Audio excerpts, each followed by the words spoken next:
Behind the Mask, the podcast. Behind the Mask. Behind the Mask. With Dr. William, the Ogee genius. Behind the Mask, Dr. William. The more you know, the better you know. Behind the Mask, the podcast. Welcome to a new episode of Behind the Mask, where you learn everything you need to know before having plastic surgery. I'm your host, Gabby Allen, and we are joined, of course, with the expert, the star, the man behind the mask himself, Dr. William, because the more you know, the better you look. That's quite an intro. It Hey, is, Gabby, right? how are you? I'm good. How are you? Good. Should I introduce you to every room you walk into ever? Yeah, that would be nice. We're going to have to increase my pay for that. Like The Office. Did you ever see that episode of The Office? I've seen every episode of The Office Dwight many had to times. introduce Jim. Mm-hmm. Yeah. I love that Yeah, stuff. I like that idea. Yeah. So on today's episode, we're going more in depth. We're learning everything. What is BBL? What is a BBL? Where did it come from? How does it go? The whole procedure. Yeah. I want to know it all, and I know you guys want to know it all. So Brazilian butt lift. That's about my expertise on that. So I'm going to pass it over to you, Dr. William, and tell us more. Yeah, sure. I mean, I think the interesting thing to know about a Brazilian butt lift is it's relatively new in plastic surgery. And we don't really know why it's become so popular, how it really started, but a lot of people think that it was kind of the Kim Kardashian, Jennifer Lopez kind of era when, they were looking so great. And I don't know what surgeries they've had or haven't done, but, I think that's kind of when things started to really sort of heat up in like 2010, probably. I know I performed my first BBL in, I think, 2008. And so, it's become really popular. It's simple. And that's kind of the magic and the power of it, is that it combines something that we've been doing for decades, which is liposuction. And it combines that, but instead of just discarding, throwing out the fat, we realized that fat is really good to use to augment. That's right. We said it before. We love fat. Fat Yes, is great. Fat is beautiful. We love it. It really holds a special place in plastic surgery. If you go back just through the history of plastic surgery, a lot of things that started were grafts. And a graft is really just taking one part from one area of your body and putting it in another. So everyone is kind of familiar with a skin graft, where if you burn your arm, for example, then, and it's a 3rd-degree burn, it's not going to heal. You need a skin graft. Then we would take like skin from the butt or the thigh or some place like that, and then place it over your area of burn, and that's a graft. And then that graft has to heal, gain blood supply, and kind of live again. And then it becomes yours. Your body doesn't reject it because it's your own. And then that just stays with you. And if you're a kid, unfortunately, children get burned quite often. And that skin and everything will grow. And so it's yours. And so a BBL is exactly that, but with fat. So it's a fat graft. And when we do liposuction, we remove all the fat, and then we strain it and add antibiotics and do a few different things, and then take that fat and then graft it into your butt. That's what a Brazilian butt lift is.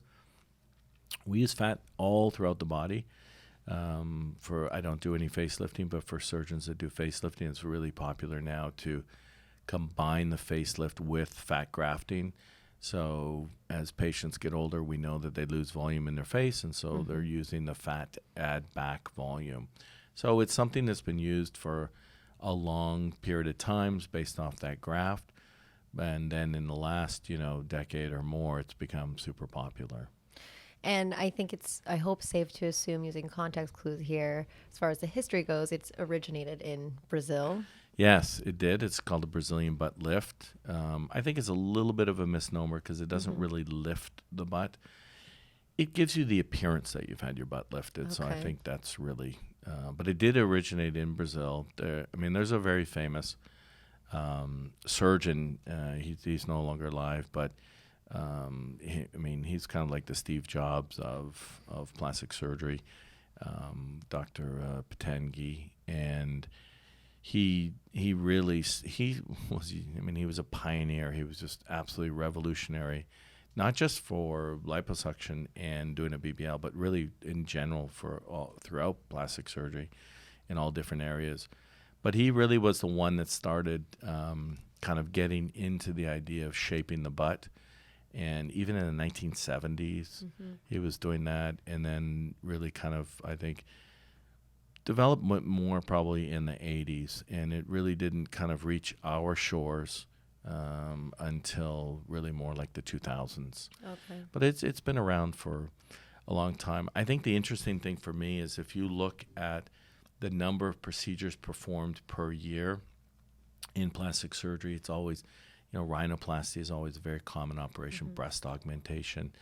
But if you actually go through and you look at the Google, trends that they have, you can see about 5 or 6 years ago where the people who were searching for breast augmentation started to decline, and the people that were searching for BBL started to increase and actually eclipsed breast augmentation. So wow. it's a phenomenally popular operation now. Yeah, absolutely. And when I first started, I can tell you I took a little bit of grief from some other sort of plastic surgeons around me, kind of saying like, "Oh, you're going to do that operation where you're taking fat and putting it in the butt," that's, and it never made sense to me because we're fine to augment the chest, we're fine to augment different, cheek implants. It's okay to make your cheek bigger, or for patients that noses are depressed, we put rib and augment their nose and their breasts and everything else we do. So why look down upon, butt augmentation? So it started off, I think, it was a little bit slow for some people to kind of almost not taboo, but sort of look down upon. Or to accept it. And yeah. I think also maybe as beauty standards have changed, kind of like you had mentioned about when Kim Kardashian and these more curvy celebrities, these more accepting and people who love and are really desiring these shapes, especially with their butts and giving them that overall confidence. Yeah, I mean, even if you look at like advertising and things like that, probably 20, 25 years ago, everything was about breast. You'd see commercials and they'd be focused on women wearing low-cut clothes or, that was always a big point. And I think we've seen that whole shift now where it's focused more on the patient's shape and the butt has become more important. Yeah, we like big butts and we cannot lie. That's exactly true.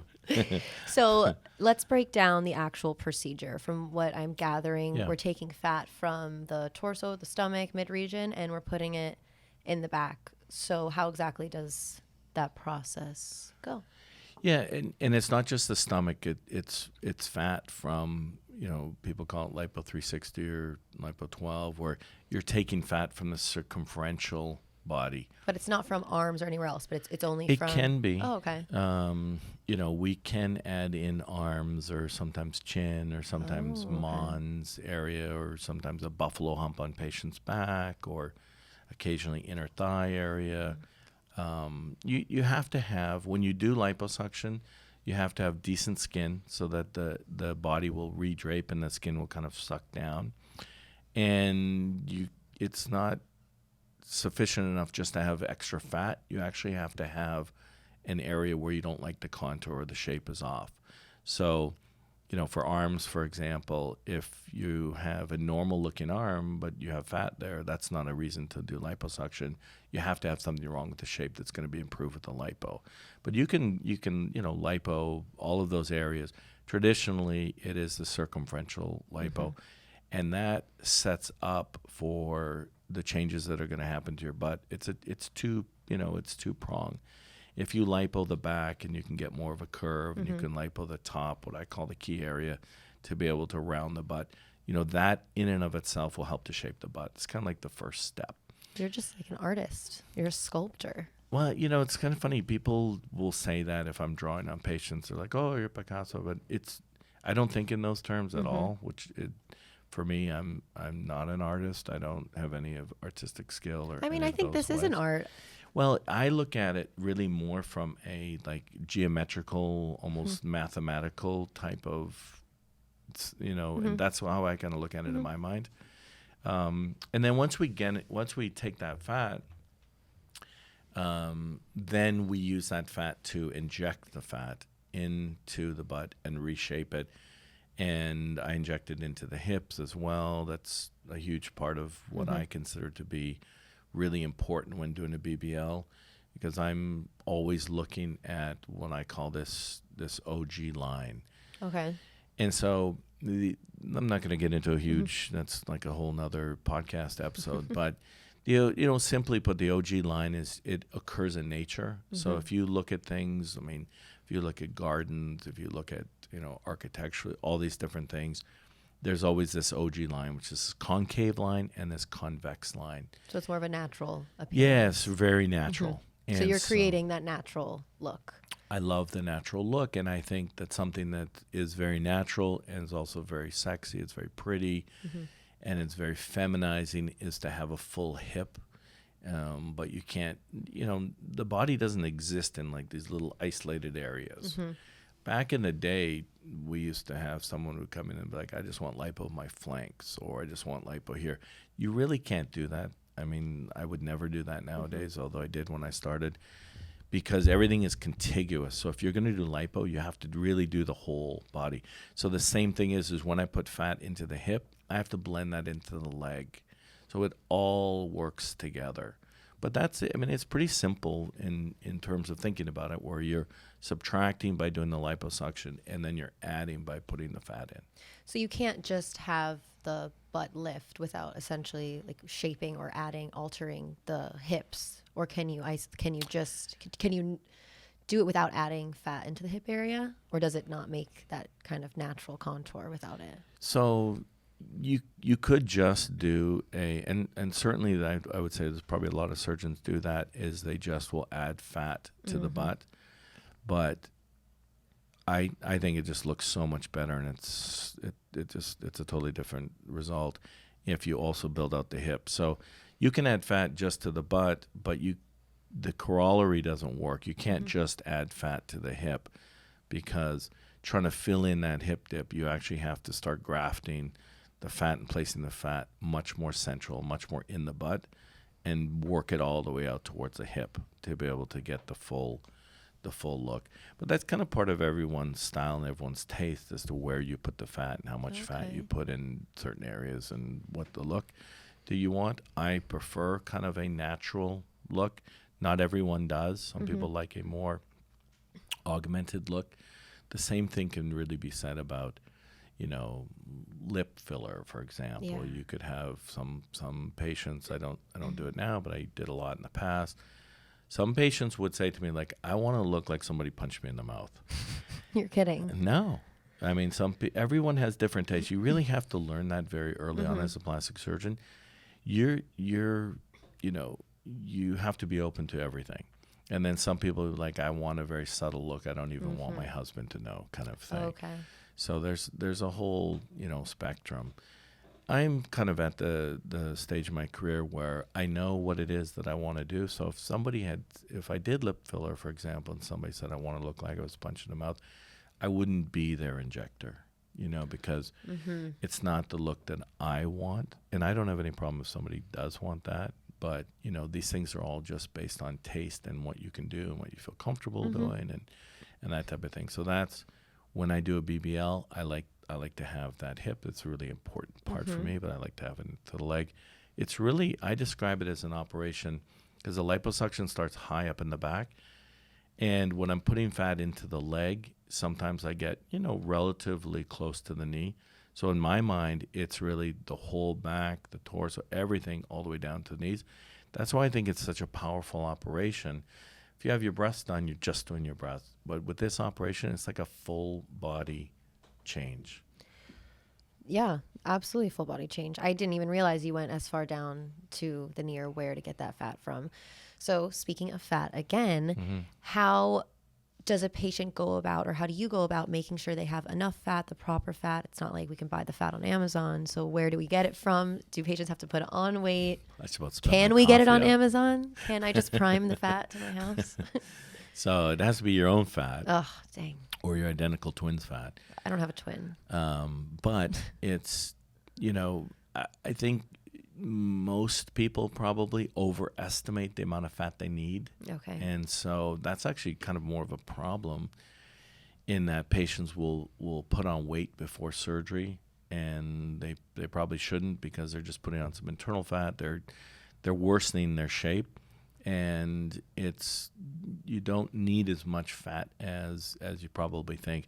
And one of the areas, usually, like, we do something called a skinny BBL, which is basically a BBL in somebody who's thin. And as long as they have sufficient amount of fat in their love handles, I mean, some women are thin, but they still have fat in the love handle area, that's usually enough. Oh, okay. Yeah. And now, if I do a skinny BBL, we have to be, what I think of a skinny BBL is they have just enough fat. So we have to be really careful with it, make sure we're partitioning half for one side, half for the other, and use every single drop very strategically, very precisely, and there's nothing for waste. Most patients have a lot of excess fat, and we actually end up throwing out fat. And so that's not an issue. You can just go ahead and use the fat, and you don't have to, aliquot it out so tightly, So that's what a skinny BBL is. But I would say most commonly when patients come in, they do have adequate fat. Do you ever have patients who maybe are just at that borderline and you say, put on some weight? Do they kind of have to stick to a diet to get the right kind of fat? Well, I mean, there are some patients, probably, it's not that many that I will ask to gain weight. Typically, I'm asking patients to lose weight, to get rid of, internal fat, for example. But, if they are right on that edge, then they can gain some weight. But usually what happens is patients that are very thin and don't have sufficient fat, it's very hard for them to put on weight. So I was going to say next. So for myself, could there be a plan in place if this was something I was like, I am set on having BBL, like this is what I want, this is my goal. How would I have to alter my body to, reach that? Or is that something that you just wouldn't take on with my just overall physique? You're probably never going to be a candidate for a BBL. That's okay. That's probably for the best. That's a lot. My anxiety and the asthma and everything else we've gone over, I also agree that's probably in my best interest. It's probably just hard for you to gain weight. Yeah. And so, and one of the things that there is an option, I don't do it, but there is an option if you don't have enough fat, you can get an implant. Now, implants are great if you put them in the breast, but putting them in the butt there's a much higher complication rate. Obviously, it's not as a clean area as the breasts are, so there's a high risk of infection. We sit on our butts, we run, we do these things where you're not doing that with your breasts. So there's other problems that come with having implants. So I don't do butt implants, but certainly for women that don't have enough fat, that's their only option. Okay. I guess not the only option. There is, there are fillers, and we've all heard the crazy stories, but I've actually seen, patients with complications from fillers. Oh. And in South America, they have some legal fillers by, accredited people that are doing injections. But that doesn't exist in the United States. And so here it's all done illegally, and you never really know what you're getting. And there's certainly I've seen horror stories. Yes. I mean, it's really terrible. So maybe we stay away from that. Yeah. Keep it safe. Yeah. I'm not a proponent of implants, and I'm not a proponent of anything injected. I think if you have enough fat, do the BBL. If you don't, then it's probably just not in the cards for you. On average, how long is a BBL procedure? I would say about an hour and a half, 2 hours. That's a lot shorter than I thought. Yeah, it depends on the size of the patient, and it depends on how easy the fat is to get out. Some people's fat comes out just like butter, and it's really soft, and it's very easy to perform the liposuction. And other patients have very fibrous, tissue there, and it kind of locks up the fat, and it's harder to get out, and it takes longer. Oh, well. But a couple hours is about average, I would say. Good to know. I think you touched on it a little bit. So I don't know if there's maybe a simpler way of explaining kind of start to end in this hour and a half. They're on the table, they're asleep, they're dreaming, and then you start, what's the first thing?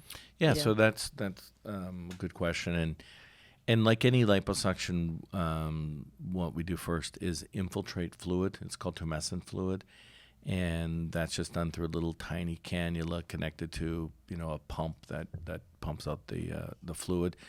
And in that fluid, it's like saline water, basically. Okay. And there is some lidocaine in it for pain. The patients are under general anesthetic, so they're not feeling any pain. But the lidocaine will last for 24 to 48 hours postoperatively. And so that gives patients some pain relief. And then we also put in some epinephrine, which is, adrenaline. And that helps with the vasoconstriction, so the vessels will clamp down, and that limits bleeding. So safety first. Yeah, I mean, safety is always number one with anything that we do. And because we're doing elective surgery, so there's just no point taking any additional risk. And so the first step is the fluid. We put the fluid in, and that kind of goes into the fat and just sort of blows it up a little bit and makes it a lot easier to remove the fat. If you were just to try to perform liposuction without putting fluid in, it's very, very difficult. It's just the cannula is not going to move. It's like there's no lubrication. Okay. And so that fluid goes in there, and then we usually wait a little bit for the vasoconstriction to kick in and the skin gets lighter. And then we do liposuction, which liposuction has been around for decades. It was invented by a dermatologist, not a plastic surgeon. Fun fact there. Yes. I did not know that. Okay. Yeah, the dermatologist will tell you that, though. That's for sure. And with Dr. Klein, with his fluid tumescent, but the procedure itself is very simple because it's just basically inserting a cannula, which is just like, it's just a long tube that's hollow. It's got a couple little openings in the end. And then that tube is connected to a vacuum. That's all it is. It's just a suction device, a vacuum pump. I can visualize back in the day watching like Dr. 90210 and seeing like the yellowish going through the tube. Exactly. Being like sucked out. Yeah, actually. it's just a vacuum. I mean, if there's like some visualization fluid there, yeah, and so you pass that through, and then that fat starts to come out, and it's made easier by having that fluid there, and then we give it time for all of that to settle, so that the fluid that we put in, we're not re-injecting that when we're doing a BBL. We're just injecting the fat and by itself, and so all the liposuction is performed first. And patients will start on their back and then lipo their abdomen, and then we'll flip them over while they're asleep and inject the fluid again, let that sit for a minute, and then remove the fat and then process that fat and then make a few additional incisions around the butt and then inject that fat into the butt. and start shaping from there. Yeah, and then that's where we start shaping. Nice. And then we've had the procedure, you're done, and what is the steps? How does recovery go from? Recovery is tough. I mean, We appreciate the honesty. We Yeah, wanna know what you're no. getting into. Exactly. I mean, anything that you're going to do, I mean, you can't be fully prepared for anything, but preparation for this operation is really, really important. And the recovery is tough. I mean, I usually describe it to patients like, listen, we're in South Florida, so we're aware of hurricanes. Mm-hmm. And it's kind of like a bad storm coming, and you're just going to have to weather it for the first 3 or 4 days are rough. And then the rain will stop and the sun will come out and it'll be much better. But the first 3 or 4 days are tough because it does hurt. So, we give pain pills Mm-hmm. and that's helpful, but you're never going to have all of your pain be completely alleviated with an oral pain medication. And it's messy. So we put you in a faja, mm-hmm. which is like do you know what a faja is? I know very little.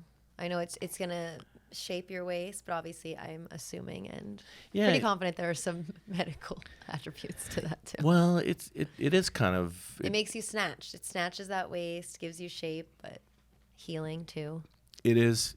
Well, it was kind of developed for exactly as you say, to shape patients. Mm-hmm. And so it started off like, a lot of things that now influence us in plastic surgery, BBL related, from South America and the Colombians, and they developed fajas, and they're very common in South America for women to wear a faja underneath like a dress if they're going out on Friday night. They could put that underneath their dress, and it just tucks their. It's no different than what happened in like with corsets in Europe and all that type of thing. I think these are a little bit more comfortable than the movies I've seen where they put one foot on the back and someone's breaking your ribs. Yeah. Yeah. So it's kind of like that in a more gentle way. And then as we started to perform liposuction, we realized like we need to compress the tissue to help limit bleeding. It's like if you're bleeding and you put pressure on something, it's the same thing. And it helps with swelling, and it also makes it more comfortable afterwards. So patients will go in a faja, but it's messy because I leave all of the incisions open. Not everyone does, but I think a lot of us do. Leave all the incisions open to allow that fluid to come out because we don't want that fluid staying in there. And so that makes it messy. Oh, and you're leaky. You're like a teapot that's been had gunshots through it. And this is like those old Very Western leaky, movies. And so you're kind of leaky, and that fluid comes out, and there's blood in it. You're not bleeding, but there's like blood tinge. So it's quite dramatic. I don't know. Somebody told me a story of somebody, I'm not exactly sure of what happened, but they had a BBL, not with me, but this is years ago, and they were in Miami, and I don't know if they had conflict with someone in the car or something, but they ended up like getting out of the car, and so they're walking in the faja, and it's all looks like they're bleeding to death, and there's fluid over, like oh my gosh, they called the police, like somebody's trying to harm this lady in this car or whatever. Oh my gosh. So it is a sight to behold. Yeah, I would imagine someone walking down the street leaking, I would be very nauseous very quickly. So it's messy. I think that's important to know. And but like I said, the first 3 or 4 days, usually the leaking stops within 24, 48 hours. The next day, patients will get a massage, and part of that massage process is just to express all of that fluid. Okay. And so they'll help to get all of that fluid, because we want the skin to sit back down. And so if there's fluid there, it's going to prevent that adherence. And so we want to kind of milk out the fluid. And then your body will then kind of take care of the rest of the fluid that you can't express because it's just swelling within the tissues. So it won't, you know what I mean? Like it won't, you can't get it to come out because it's inside the tissues. And that takes months for that to go away. So full recovery is about... So total recovery till you get the final result and all your tissues are soft and healed is about a year. Okay. But in terms of going back to work and your regular activities is probably about 2 weeks. All right. Well, now you guys know, so you can adjust your expectations there. I think now's a good time to take a little break and go to one of our other segments. Oh, okay. We're going to take a question from social media. Hold on, YouTube's got a question.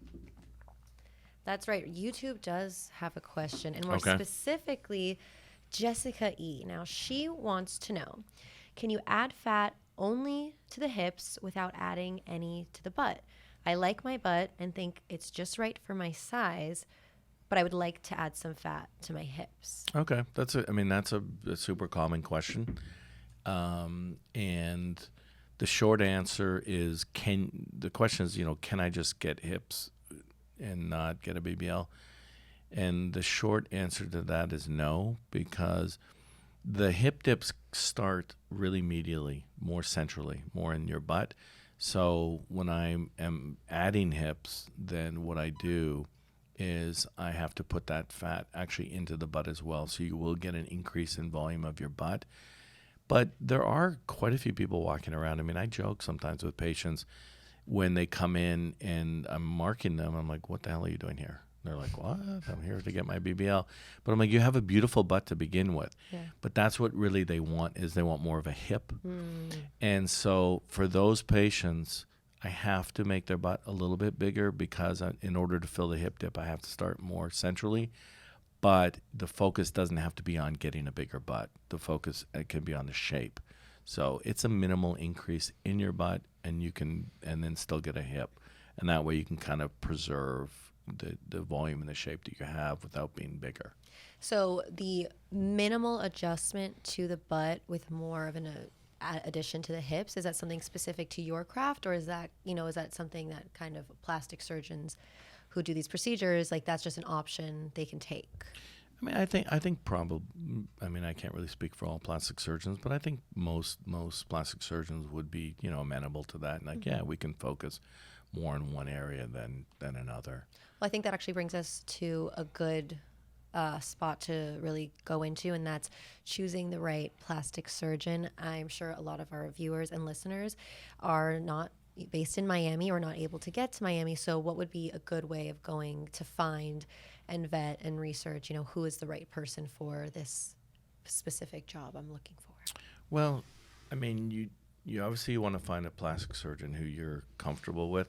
I will say this, and you hear a lot of things where like people like I'm botched or this, they talk about bad experiences, but I think as long as you're going to a board-certified plastic surgeon, we've had so much vetting done to us, on us, with us. You've been put through the ringer. Yes, for years. And if you even kind of go back in time, the whole process of screening really starts early when you're trying to get into medical school. So you have to jump through that hoop, and then you have to get into a residency, and then you have to get into a good residency. So there's a lot of screening that goes on through that, and then you have to become, you have to make it through those programs, and they're extremely rigorous. They're phenomenally draining in terms of fatigue. We're working massive hours. So you have to get through all of those steps, and then the certification process, particularly for plastic surgery, is very difficult because there's a written exam, there's an oral exam, which is very intimidating and difficult. And so kind of once you've gone through all of those steps, it's not going to be likely that you're going to find a plastic surgeon who's board certified. It's just not good. And I think what you see is a difference in styles. And that's really, but in terms of picking a surgeon, I would just make sure, you can go to the board website, and you can make sure that they're up to date on their continuing education and those types of things. And so that's what I usually tell patients is just make sure there's no red flags. And then once you've done that, just look at their before and afters and see their style. And, I can tell you in the Miami area, if somebody just walks in and they've had a BBL, I have a reasonably good chance of telling you who did the BBL. That's impressive. Yeah, because it's maybe we should make that a segment. I show you a picture of a butt and you tell me who did it. Because there's just a difference in style, Yeah.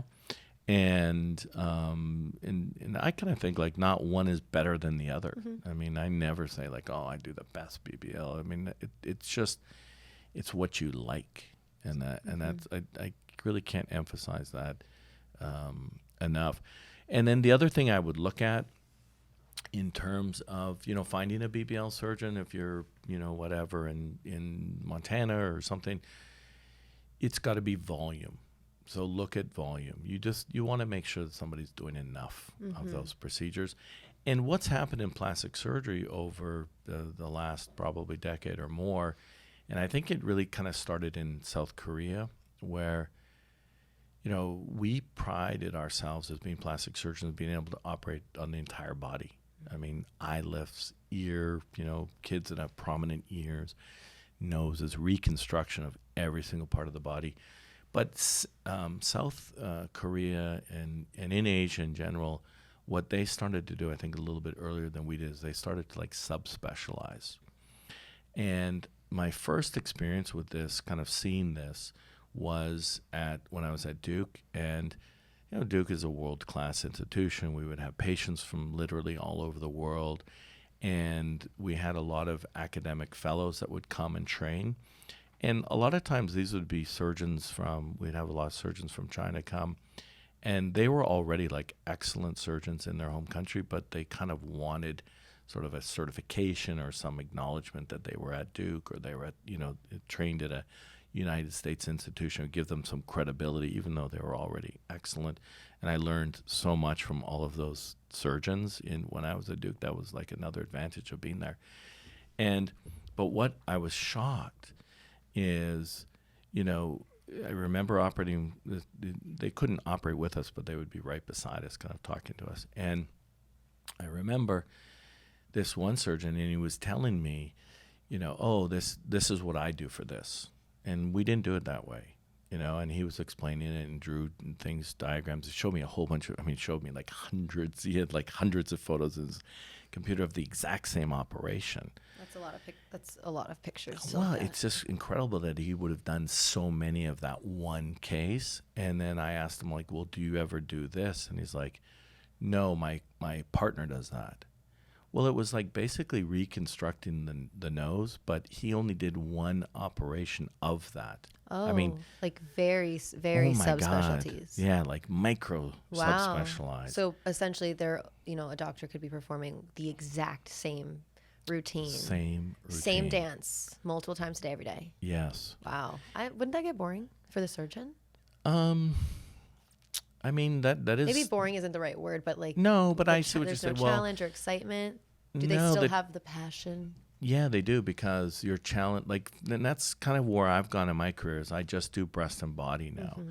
So I do a relatively limited number of operations, and you get better. But that whole, other plastic surgeon would be like, well, I don't want to do that. I train to do everything. So I want to do everything, and I still want to do it. But in my opinion, and I think, that the Asian model may be kind of one extreme, mm-hmm. but if you're kind of focusing on some area and doing that repetitively and doing that daily and doing a high volume, you're just naturally going to get better at it. And I know for me, who focuses on those areas, it doesn't get boring, because you kind of get like more sophisticated with mm-hmm. it. And so you end up doing things that a year ago, 2 years ago, 5 years ago, you weren't doing, because you didn't do enough to see these little subtleties with it. So to me, it doesn't get boring, but I would just make sure, if you're looking for a surgeon, that they do have that volume, so that it's not somebody who's doing, 10 BBLs a year, but they're doing a lot. And they're an expert. Yeah, and I think that's really an important. So that those would kind of be the points that I would give somebody if you're looking for a plastic surgeon. Good to know. I also really liked what you said about finding a surgeon who matches your style, or like the aesthetic you're going for. And for those of you who don't know, Dr. William is the creator of the Ogee technique. So do you want to tell us a little bit about that? Yeah, for me, it's just absolutely all about that line. And when I'm operating, that's exactly what I'm trying to create. Some people, it's more difficult, because based on tissue, you can't create it as well as you can in other patients. But it's always my goal to be able to, that's really what I'm following. Like when I'm operating, that's the line. It's no more complicated than following that line. And if you follow that line and, fill it out where it needs to be filled out, and take it in where it needs to be taken in to reshape it, then I think you end up with like a really nice, natural, pretty result. And that's what I like. And you know what? We may disagree, but I think that is artwork. Okay. You just described a piece of art, did you not? Yeah, and you're the artist. I do love art, yeah. You do, and you're creating art. Well, before we wrap this episode up, is there any other thing you would want the listeners to know, or potential patients? Any other tips, tricks, anything they should go in, expectations they should have with this procedure before, during, or after? Well, I think the only other thing that we probably didn't touch on that deserves mention is talking about BBL safety. Yeah. Because as we've seen the popularity of this procedure rise, there has been with it some problems. And we recognized, that the problems coming from doing a BBL are related to where the fat is being injected. And so we were all trained and told, when we first started this procedure, that we kind of inject in 3 levels. You would inject below the muscle, into the muscle, and above the muscle. And the muscle I'm talking about are the gluteum, your glutes, your butt muscles. And if you look at a fat survival point of view, like where is the fat going to do the best, you would like to place it, within a really nice healthy fat bed, or you'd like to place it in muscle. Because when you remove the fat during liposuction, the fat's, for all intents and purposes, dead because there's no blood supply anymore.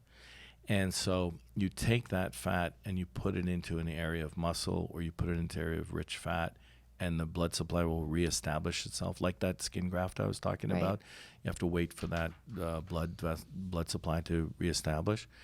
But we know that injecting it deep or to the muscle, or injecting it in the muscle, is fraught with complications, because that's where there are large veins that are returning blood back from your butt. And they're large because your gluteal muscles are big. I mean, if you're running, you need a lot of blood going to those to take care of all the metabolism. And so now we know that, the safe BBL, the safety comes when you're injecting only above the muscle. And so, I think that's the other point to really take away from this, is that, it's now done in a little different way than it was, 10 years ago. Well, of course, I think too that goes to what we were kind of saying before, how it doesn't get boring because technology is always improving. So the craft and way of shaping, is constantly changing. And as, different trends and styles and looks and aesthetics and beauty standards change, then I guess that keeps things exciting and challenging for you as well. Well, you guys we've learned about BBL, Brazilian butt lift. We got the history, safety. If there's anything else you guys want to know that we didn't cover, throw it in the comment section so we can get to it. But before we wrap up this episode, it's time for my favorite part. And I know you know what's coming. Yes, you love the wheel. The wheel is here. Everyone, enjoy her entrance. You love the wheel. I love the wheel. Because I get to watch you If you don't know, experience. Hope that it doesn't land on the TikTok. Yeah. I pray that it doesn't land on TikTok. Hey, it's gonna happen. I hope it's on not. the wheel. I hope not this time. All right. If you know. Who's spinning today? Oh, you're spinning. Me? Yeah. All right, it's the spinner. Here we go. No TikTok, no whammies. Oh, that's stuck. Maybe we should do another one because it's really stuck. It's ambiguous. Okay, here we go. I'm gonna try to get a really good spin. You purposely make it land on the TikTok? I'm not saying that. Oh! Giveaway.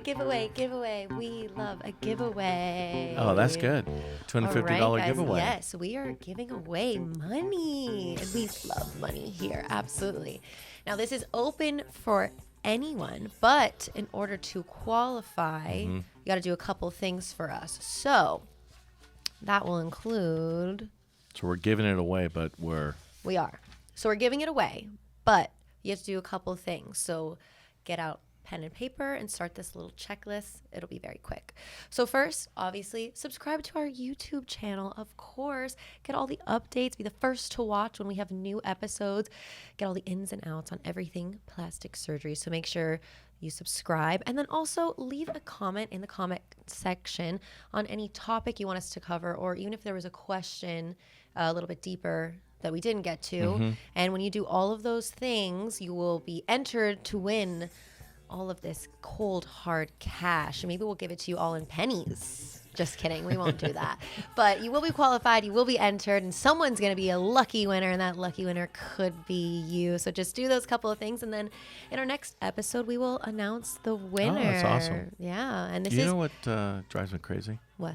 Is when people are like this, subscribe to this, do all that. And that's what we're telling them to do? Yeah, First? but it's actually, it's true because the comments, we read the comments, we get video ideas from the comments. Jessica helped us out today. Yeah, we helped her.